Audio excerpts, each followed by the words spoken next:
Très bien. Alors, moi, ce dont je vais parler, c'est de l'émergence d'un certain type de phénomène, qu'on peut observer, dans le processus de création en psychothérapie de groupe par le jeu de rôle, et que j'essaye de définir en partant d'une image qui est l'image de Melkor dans le légendaire de Tolkien. Et donc je vais m'inspirer là, en fait, d'éléments liés à ma pratique donc de chercheur, qui vise justement à étudier les effets, de la thérapie par le jeu de rôle auprès d'adolescents. Je vais essayer de revenir rapidement sur certaines grandes considérations liées aux psychothérapies. D'une part, ce qu'on peut mettre en évidence, c'est que la psychothérapie, elle a beaucoup à voir avec les processus de jeu. C'est-à-dire que comme le jeu, la psychothérapie, elle vise à prendre un élément pour essayer un événement de la réalité, de le représenter au niveau psychique, au niveau interne, pour le rendre appropriable, compréhensible pour sa subjectivité. Et en psychologie, on va parler de symbolisation, c'est-à-dire rendre quelque chose qu'on vit dans la réalité interne et puis compréhensible pour le psychisme. La psychothérapie, ça a aussi beaucoup à voir avec le récit, avec le fait de raconter des histoires. D'une part, raconter des histoires et la capacité du psychisme à en raconter, ça lui permet de structurer l'identité de l'individu, de la personne, de se sentir cohérent dans la manière dont il se vit. Et c'est un peu de ça dont il s'agit en psychothérapie. C'est on raconte des histoires pour mettre de la cohérence sur des événements qui nous sont arrivés. Et on observe qu'il y a plusieurs formes de psychothérapie, hein. Celle qu'on a communément en tête, c'est la thérapie en face à face, où on parle avec un thérapeute. Mais pour un certain nombre de personnes, c'est très difficile d'accéder au langage verbal, de tolérer la relation en duel. Et donc, on va mettre en place ce qu'on peut appeler des médiations thérapeutiques. Ce sont des psychothérapies dans lesquelles on va jouer ou créer, en fait, avec pour élément central l'utilisation d'un objet, un médium, on appelle ça. Ça va être l'écriture, ça peut être la peinture, ça peut être la pâte à modeler, par exemple, la musique. Et là, dans le cas qui nous intéresse, ça va être le jeu de rôle. Donc le jeu de rôle est une médiation intéressante parce que en jeu de rôle, on joue en groupe à raconter des histoires. Le jeu de rôle, c'est un récit qu'on va nommer fortement interactif, c'est-à-dire que les joueurs vont avoir une prise très importante sur la narration, sur le récit, et vont pouvoir très fortement le modifier, ce récit-là. Et ça, au regard de trois plans. Sur le plan du game, il va pouvoir jouer avec ses règles, avec sa structure, avec son cadre. Sur le plan du play, on va pouvoir jouer aussi avec son imaginaire, inventer des choses, mettre en avant son imaginaire, et ça va aussi être manipulable sur le plan de l'intercréativité, c'est-à-dire de la création en groupe. On ne crée pas tout seul en jeu de rôle, on crée avec d'autres personnes. Et donc l'intérêt de cette interactivité-là, c'est comment ça va mobiliser ce qu'on appelle l'agentivité. L'agentivité, c'est le sentiment d'avoir une maîtrise possible sur son environnement, et c'est souvent d'agentivité dont on est privé quand on souffre sur le plan psychopathologique. Et il y a aussi deux éléments qui me semblent fondamentaux dans le jeu de rôle, dans sa structure. C'est d'une part la notion de game, son cadre matériel, le système de jeu, les règles qu'on va utiliser, le cadre symbolique, l'univers dans lequel tout le monde va évoluer, qui sont des repères communs, et le play, qui est plutôt l'espace dans lequel on va imaginer, on va laisser libre cours, librement à son imagination. Et ça, ce sont deux éléments qui sont des garants de ce qu'on appelle la sécurité et la liberté dans la psychothérapie, qui sont des nécessités pour symboliser, entre guillemets, pour, euh, pour véhiculer un peu le bien-être, en tout cas la transformation et le changement. Et donc la figure de Melkor, elle va m'aider à penser un certain nombre de processus dans le cadre de la psychothérapie. Parmi ces processus, donc déjà pour parler de ce qu'est Melkor, Melkor c'est une figure du légendaire de Tolkien. Il fait partie à la base des divinités, des Murges qui créent le monde dans l'univers de Tolkien. À partir de la musique, à partir du chant, ces divinités-là vont créer le monde en fait, et c'est à partir du chant que le monde va émerger. C'est une sorte de genèse à partir de la musique. Et Melkor incarne la dissonance dans le sens où il met en scène un désir et une pulsion individuelle. C'est-à-dire en voulant créer différemment, en fait, il se met vraiment en opposition et en porte-à-faux vis-à-vis de l'ensemble de ces autres divinités-là, et va finalement être à l'origine du mal à l'intérieur de l'univers de Tolkien. Et donc c'est ce désir d'autonomisation, de création individuelle en fait, qui va être à l'origine voilà, de conflits, de la destructivité, de la guerre, enfin, voilà, des enjeux des récits de Tolkien. Et donc, si je me sers de cet archétype-là, c'est parce que j'ai eu l'impression de retrouver certaines traces de processus similaires dans le cadre du jeu de rôle. Donc, j'essaye de le définir, de définir cette figure de Melkor. C'est d'une part un ensemble d'attitudes, de comportements, d'actions qui vont relever d'une pulsion personnelle, individuelle, d'un adolescent, d'un individu, qui va se montrer envahissante, presque sans fin, sans limite, qu'on a l'impression de ne pas pouvoir arrêter, et qui va aussi avoir pour caractéristique d'emboliser le groupe et le projet collectif. C'est-à-dire que l'émergence de cette figure de Melkor va marquer des temps d'arrêt dans la création du groupe, dans la structure, dans la rythmicité aussi du groupe, dans sa capacité à fonctionner ensemble. Et ça relève, à mon sens, aussi d'une contrainte à créer, dans le sens où même l'individu qui est pris par cette pulsion-là, en fait, a beaucoup de mal à s'arrêter lui-même et a du mal à contrôler ses propres impulsions. Voilà, sur le plan de la méthodologie maintenant, les éléments dont je vais parler, c'est finalement, ça s'inscrit dans un groupe à médiation constitué de 3 adolescents, un groupe jeu de rôle que j'anime en tant que meneur de jeu et psychologue auprès de 3 adolescents et accompagné d'un éducateur qui a lui le rôle de PJ également, au même titre que les autres adolescents, et en même temps de soutien dans les processus thérapeutiques. Je vais parler aussi d'une population qui a certaines difficultés vis-à-vis des systèmes complexes des collectivités, de l'école, et qui notamment en fait a été comment dire, est déscolarisée du fait d'un certain nombre de troubles du comportement, de troubles de l'attention, et qui se retrouvent dans une institution, dans une scolarisation plus adaptée en fait à leur spécificité, à leur fonctionnement. Et donc, je vais présenter là en fait des éléments d'analyse des processus de création à partir du repérage d'un certain nombre de séquences dans les séances de jeu de rôle. Alors le système de jeu, je vais aller très brièvement dessus et je nomme du coup son concepteur qui est Fibre Tigre, puisqu'il interviendra, en fait, il pourra nous en parler la semaine prochaine. Et le système de jeu est 100% inspiré de ces jeux, en fait, parce qu'ils ont l'avantage d'être très simples, efficaces, ludiques et narratifs. Et si je suis passé dans un premier temps, si j'ai utilisé d'abord le système d'Aria, en fait, j'ai très vite basculé sur un système encore plus simple où on attribue en fait à chaque personnage une seule compétence qui lui octroie un bonus en fait sur les jets de dés, à considérer en fait liés à cette compétence-là. Ce qui permet comme ça de réduire drastiquement la difficulté liée à la maîtrise des règles et qui permet aussi d'introduire les personnes qui sont peu familières avec le jeu de rôle à cette pratique-là assez facilement, assez rapidement. Voilà.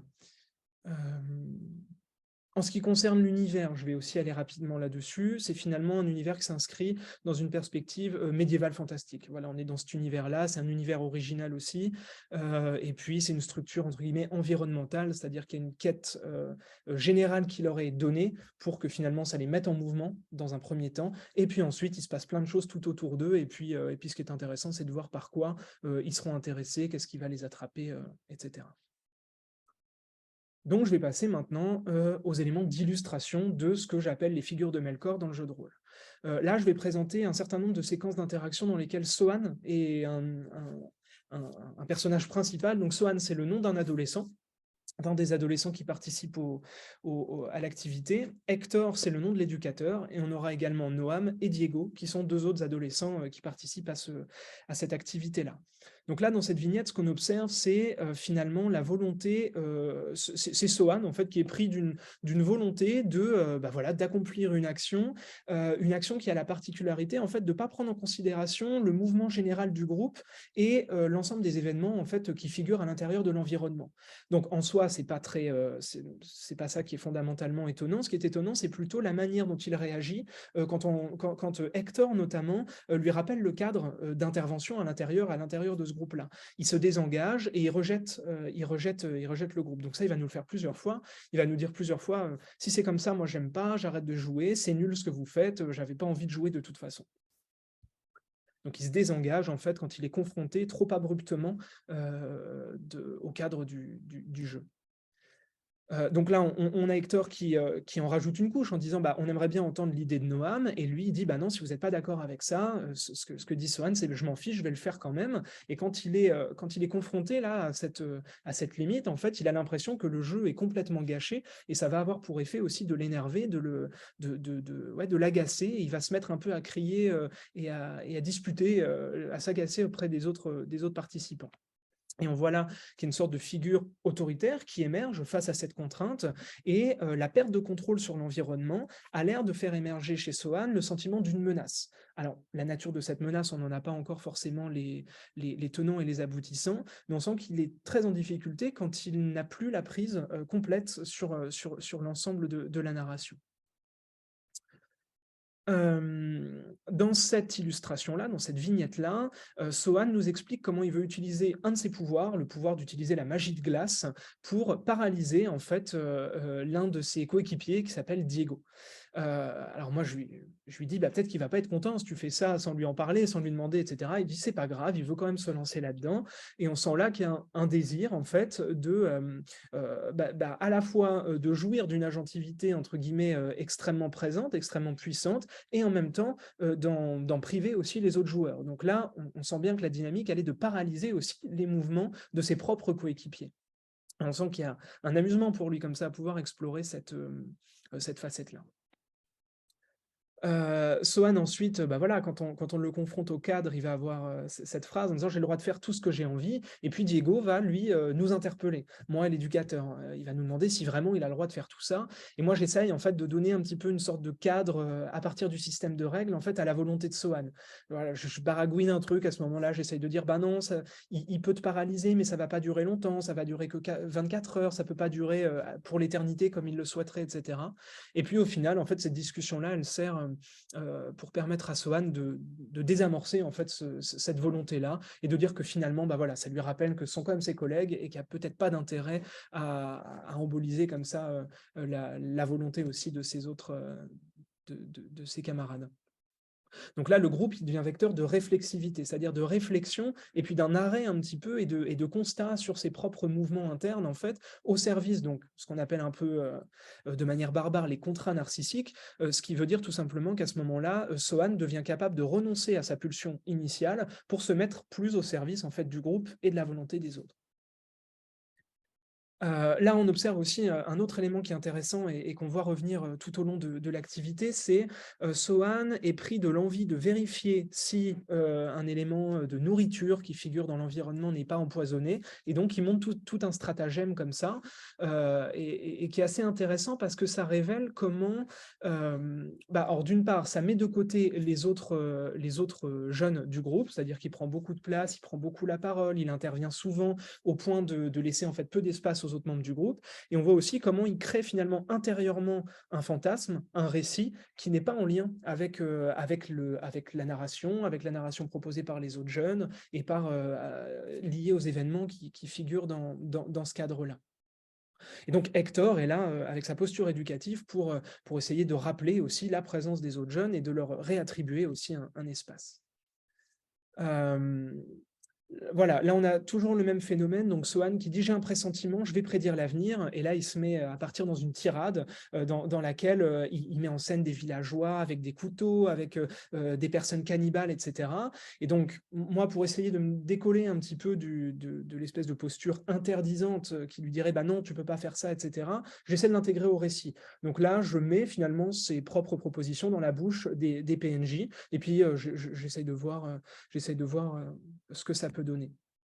Néanmoins, ce que j'observe de ce phénomène-là, c'est que très rapidement, en fait, il y a une contagion qui s'opère. C'est-à-dire que Sohan ne s'arrête plus, ne peut plus arrêter en fait d'inventer tout un tas de choses de son côté, et en fait Noam aussi se retrouve pris dans les mêmes procédés. C'est-à-dire qu'à un moment donné, je leur dis: bah voilà, vous arrivez dans un endroit et il y a quelque chose qui se présente devant vous, et en fait tous les deux vont partir dans leur propre représentation de ce que va être cette menace-là. Et donc ce qu'on observe là, c'est qu'en fait ils construisent chacun des récits parallèles, des environnements particuliers, une réalité particulière dans laquelle les autres en fait sont exclus. Finalement, il n'y a plus de possibilité de co-construction groupale dans ce cadre-là.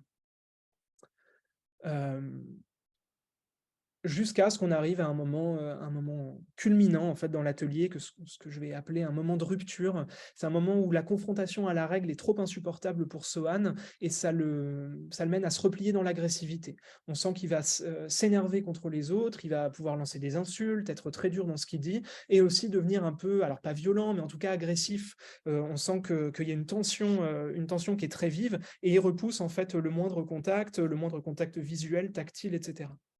Et finalement, il se désengage, il dit qu'il veut plus jouer et il refuse de participer en fait pendant un certain nombre de minutes. Il dit: «J'aime pas faire ça, vous me forcez, c'est nul, je jouerai plus». Et puis finalement, progressivement, donc je vais passer les détails, en fait, il se réintroduit dans le groupe et il y a là un passage de l'agressivité, sur le mode de l'action, sur le mode de l'agressivité en direction de ses camarades, vers, la narration. À ce moment-là, en fait, il se met en tête de trahir son groupe et de finalement «s'allier» entre guillemets aux ennemis que le groupe était en train de combattre. Et je trouve ça intéressant dans le sens où, finalement, ça leur permet de beaucoup rigoler, de beaucoup discuter et aussi de beaucoup créer en fait ensemble, de créer un récit qui va être commun comme ça et on voit bien que cette agressivité-là, du coup, elle a plus du tout la même fonction, la même nature et puis les mêmes, elle laisse plus les mêmes séquelles, que lorsqu'elle est, agie en fait, entre les membres du groupe. Voilà, pour essayer de discuter un petit peu ces éléments-là, je voudrais, d'une part, essayer de résumer quelles sont les figures de Melchior qu'on peut observer. D'une part, l'absence de corrélation des subjectivités. C'est en gros, ça définit les moments où les adolescents sont complètement, déliés les uns des autres, rentrent dans un modèle de narration qui leur appartient à eux propres et dans laquelle les autres sont complètement exclus. Ils ne racontent plus une histoire, mais plein d'histoires en fait, qui correspondent à ce qu'ils ont envie de faire à un moment donné. Ça correspond aussi à un moment de rejet des cadres, des limites, où la pulsion, elle est externalisée et finalement, il y a plus d'intégration, des règles qui contraignent, chacun, en fait, des membres du groupe et donc ce qui empiète beaucoup aussi sur la liberté et le plaisir pris par les autres participants à ce moment-là. Je me suis interrogé aussi sur quelles pouvaient être les fonctions de ces figures-là. Qu'est-ce qu'elles viennent dire et qu'est-ce qu'elles viennent faire? Surtout, pourquoi est-ce que ça émerge? Bah, d'une part, j'ai l'impression que chez Sohan, ça révèle du besoin de mise à distance et de maîtrise, face à un sentiment de persécution qui revient assez souvent, dans le cadre, de ces interactions-là. Est-ce que ça trahit pas aussi, ne traduit pas un défaut de sécurité du cadre? Est-ce que la manière dont nous incarnons le cadre, à la fois au niveau du jeu et aussi avec mon collègue éducateur, est-ce qu'il n'y a pas quelque chose là qui confronte peut-être trop violemment, en fait, Sohan, trop abruptement, à la contrainte? Ça, c'est une question. Et puis, c'est tout un processus qui mène à des situations limites, des situations d'explosion, qui vont avoir des effets sur Sohan, sur le groupe, puisque ça va aussi beaucoup impacter les autres membres du groupe qui vont s'inquiéter, qui vont se questionner, et l'institution. Parce que forcément, c'est bruyant, ça fait du bruit, ça agite aussi à l'extérieur de ce petit groupe-là. D'où un certain nombre de questions. D'une part, quelle adaptation possible du cadre? Et enfin, est-ce que ça peut pas être un support potentiel au mieux-être, à la symbolisation? Moi, j'observe quand même quelque chose dans ce sens-là, dans le sens où il y a quand même des évolutions possibles. Il y en a là un certain nombre. D'une part, l'émergence de la réflexivité, c'est-à-dire le fait que Sohan, à un moment donné, peut s'arrêter et se poser des questions sur ce qui se passe à l'intérieur du groupe, sur ce qu'il a envie de faire finalement, au lieu de s'inscrire dans ce modèle répétitif de destructivité groupale. Il y a aussi un accès à l'intersubjectivité qui est très intéressant progressivement, c'est-à-dire qu'on voit les jeunes commencer à rigoler ensemble, essayer de négocier avec les PNJ, essayer de les entourlouper à certains moments, ce qui montre bien la reconnaissance de l'altérité, que autre chose qu'eux-mêmes existe, et puis le phénomène des réunions que j'ai trouvé très intéressant, c'est-à-dire ces moments où ils se mettent à faire des réunions entre eux en fait pour essayer de trouver le meilleur angle d'attaque.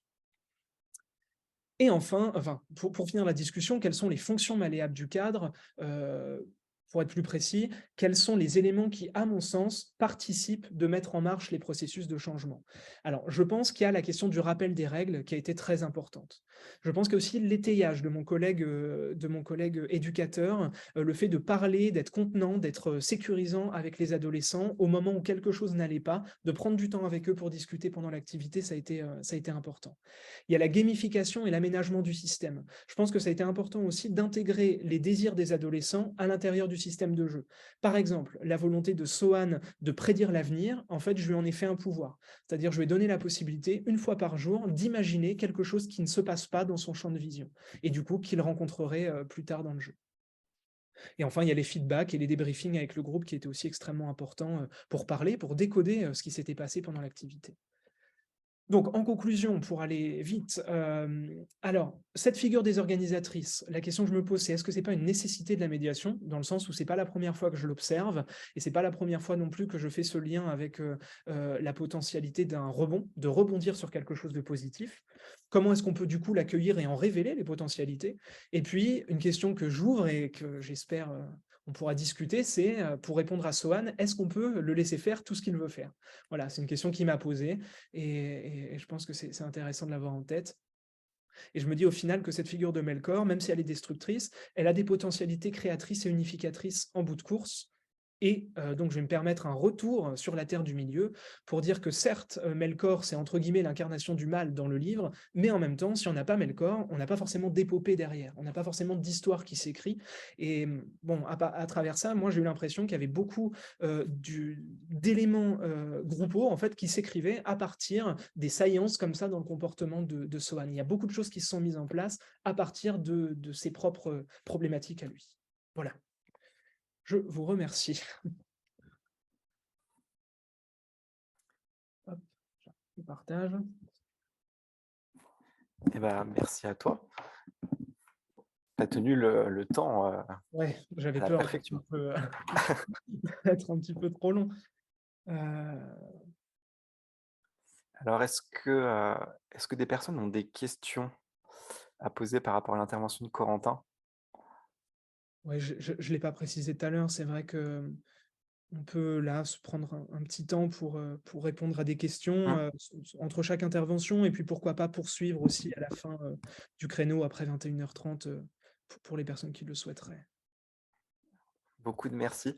Il y a Deril qui nous a rejoint Ouais, au passage. on pourra lui attribuer le statut d'hôte tout à l'heure. Mmh. Bon.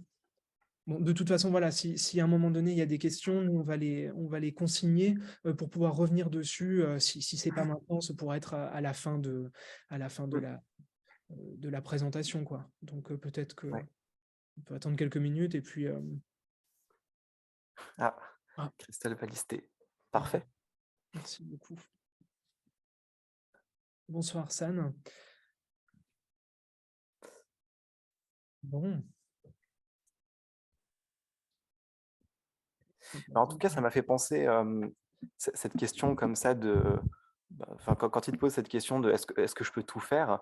Finalement, moi, je me suis dit: «Mais en tant que maître du jeu, enfin, ça nous renvoie aussi, enfin, à nos propres limites et où est-ce qu'on place, le curseur?» C'est-à-dire, est-ce qu'on peut, enfin, on peut tout imaginer, mais comment et comment est-ce qu'on le formalise avec lui, quoi? Puis on sait où enfin, j'ai l'impression qu'on sent un petit peu aussi où il veut t'emmener. Je sais pas, mais ça m'a fait penser comme ça aussi à des jeunes qui veulent, absolument imaginer des scènes justement, ouais, bah, très dramatiques avec beaucoup de combats ou des scènes très impressionnantes et donc à réguler aussi, quoi. Ouais, ouais. Putain, je rebondis sur ce que tu disais quand ça confronte aussi à nos limites. Bah, pour le coup, c'est vrai que moi, j'ai été très pris de court en fait par cette question au tout début, enfin quand il me l'a posée. Au moment où il me la pose, c'est vrai que enfin, c'est vraiment, comment dire, on a beaucoup enfin moi j'ai beaucoup d'a priori sur le bien fondé de mon cadre, de ses limites, de ses règles, etc. Puis c'est vrai qu'en fait il suffit que la question fasse irruption pendant le jeu pour que d'un coup on se dise bah oui en fait pourquoi vis-à-vis de lui c'est pertinent Mmh. effectivement bah, de lui demander de renoncer à un certain nombre de choses, etc. Et en fait, bah, à ce moment-là, moi, ce que j'ai invoqué, c'était surtout bah, la présence des autres membres. C'est-à-dire que il y avait aussi le fait que beaucoup, en fait, se retenaient de mettre en évidence ce qu'ils avaient envie de dire parce qu'ils prenaient la parole et puis surtout pour le laisser prendre de la place, etc., quoi. Mmh. Ouais. Alors il y a plusieurs questions, Ouais. là maintenant, dont une, qui rebondit sur ce que tu dis, mais la première, c'est quel âge ont les ados et est-ce qu'ils étaient familiers avec l'univers médiéval fantastique? Alors, ils ont entre 11 et 13 ans et certains étaient familiers, mais on sent que c'est pas encore ils sont pas rentrés de plein pied dedans. Ils ont quelques codes, mais ils ont pas, c'est pas quelque chose dans lequel ils se plongent régulièrement encore. Ouais. Alors Marie qui demande: «Dans quel cadre ont eu lieu ces sessions de JDR?» Dans quel cadre? Alors dans un cadre un peu hybride puisque, j'y interviens entre guillemets «en tant que psychologue» et en tant que chercheur. C'est-à-dire que j'y vais à la fois pour proposer une activité thérapeutique et en même temps avec l'objectif annoncé que de, recueillir en fait, les éléments qu'on va échanger pour ensuite dans l'après-coup en fait, en étudier les processus. C'est-à-dire essayer de mettre en évidence, alors théoriser et décrire surtout, la manière dont ça s'organise en fait un petit peu ces phénomènes-là, quoi. Voilà, pour essayer, oui, de consigner, de répertorier, en fait, sur un plan de recherche, voilà, comment ça les processus du jeu de rôle. Ouais, avec, voilà, cette idée qu'en fait, on est pas mal de professionnels à l'utiliser et que du coup, ça peut être intéressant effectivement de rendre compte, de voir émerger ces ces phénomènes-là. Ouais. Voilà. Alors, Pierrick qui dit, alors en fait, oui, cette figure de Melkor, est-ce qu'elle a aussi tendance à émerger dans des settings de JDR moins adverses ou sans antagoniste? Voilà, c'est une bonne question. Ouais. C'est une bonne question et je sais pas. J'en ai enfin, après, pour le coup, je l'avais aussi rencontré, dans les ateliers d'écriture, mais en fait, et où en fait, il y avait pas, l'idée qu'un antagonisme doit être présent, mais en fait, dans les processus de création d'histoire, il y a systématiquement un antagoniste ou une menace qui émerge et sans que ça soit forcément, impulsé. Alors après, on sait que les histoires sont faites de conflits aussi, en général, néanmoins, la nature de ces antagonistes-là est intéressante aussi dans le sens où, elle révèle les craintes avec lesquelles ces adolescents-là se débattent en fait au quotidien, quoi. C'est Mmh. souvent la question de la persécution, d'un observateur, c'est la question de quelqu'un qui veut du mal et qui veut nuire en fait, qui émerge. Ouais. Mmh. Ouais, ça me fait penser un peu au jeu, tu sais, un peu, bah, on y a joué, comme c'est Pour l'arène, Ouais, où justement pour le coup, ben, il y a pas il y a enfin, il me semble en tout cas qu'il y a pas ce genre de figure et du coup, au fil des propositions, par contre, il peut se créer un enjeu, comme ça, derrière, quoi. ouais, Et ouais, tout à fait. Ouais. alors dans quel cas on y a répondu. Alors est-ce que le fait qu'un intervenant dégoupille permet de révéler une frustration personnelle et ou de groupe? C'est Alors, je sais pas si je comprends bien la question. Si on parle d'intervenants au sens des adolescents, alors oui, enfin oui, oui, je l'affirme peut-être un peu trop, mais le fait que quelqu'un dégoupille au sens où il y a une explosion comportementale, c'est souvent quand même révélateur d'une situation, qu'elle soit dans ce cadre-là ou dans un autre cadre, en fait, est intolérable, insupportable et fait qu'à un moment donné, on perd la capacité de se contrôler. Et puis j'ai envie de dire, si l'intervenant, s'il s'agit d'un professionnel, je crois que ça s'observe, mais ça s'observe plus rarement. Voilà, ça révèle aussi d'un éprouvé de quelque chose d'insupportable. Ouais. Donc voilà, c'est que le jeu, à un moment donné, on ne sait pas quand, parce que c'est propre à chacun, et on ne sait pas à quoi ça s'accroche, mais voilà, vient activer ou faire évoquer quelque chose qui est insupportable, qui est difficile à traiter, ouais, et à symboliser, donc, pour recouper avec le terme que j'utilisais tout à l'heure. alors Solène qui Ah, intervenant voilà, ado, OK. Bah, voilà, qui du coup, demande, ouais. Ah, je vois pas les messages d'après, je suis encore sur des questions, plus écoute, loin. je vais peut-être répondre à une dernière question et puis ensuite on pourra te laisser la parole, pour ta Ça marche. présentation. OK? Alors, Solène qui bon, il y en a d'autres, on pourra les reprendre à la fin. Et voilà, on va les garder les Solène, questions. ouais, Solène qui te remercie et qui te demande, en fait, comment tu procèdes dans le cas où un jeune, en fait, est absent, lors d'une de tes séances? Bah, c'est intéressant parce que ça arrive beaucoup et aujourd'hui, c'était très une question brûlante, enfin brûlante, interpellante parce que je faisais la dernière séance avec ces jeunes-là aujourd'hui et il y avait un absent qui est souvent absent d'ailleurs et là on fait, ben, en fait, on fait en sorte que à la fois, il ait toujours sa place, c'est-à-dire on met en place le nécessaire pour qu'il puisse recoller les wagons quoi, raccrocher les wagons et donc on lui fait des résumés, on lui fait un topo, on l'intègre au récit alors, soit on dit qu'il est parti à la cueillette aux champignons, ou alors il est une partie prenante du récit, dans le sens où il a été enlevé, et tout l'enjeu du scénario du jour, c'est d'aller le retrouver. Mais en tout cas, on lui fait une place. Et surtout, ben, ça c'est le parti pris, mais je sais qu'on pourrait le discuter. On lui laisse en fait, on leur laisse la possibilité parce que je pense que chez ces ados qui ont tendance à fuir, à rompre le contact, je pense que c'est important pour nous en tant que professionnels de signifier que le lien est quand même, il est maintenu, qu'on peut rester là et que même si lui, il y a quelque chose de difficile qui fait qu'il ne vient pas à l'école, qu'il ne vient pas dans l'activité, etc., et ben que nous, on continue à l'accueillir en fait chaleureusement si, quand il souhaite être là. Quoi. Voilà. Mais ça, voilà, je sais que tous les psys n'ont pas forcément le même positionnement vis-à-vis de ça. Voilà. OK. Bon.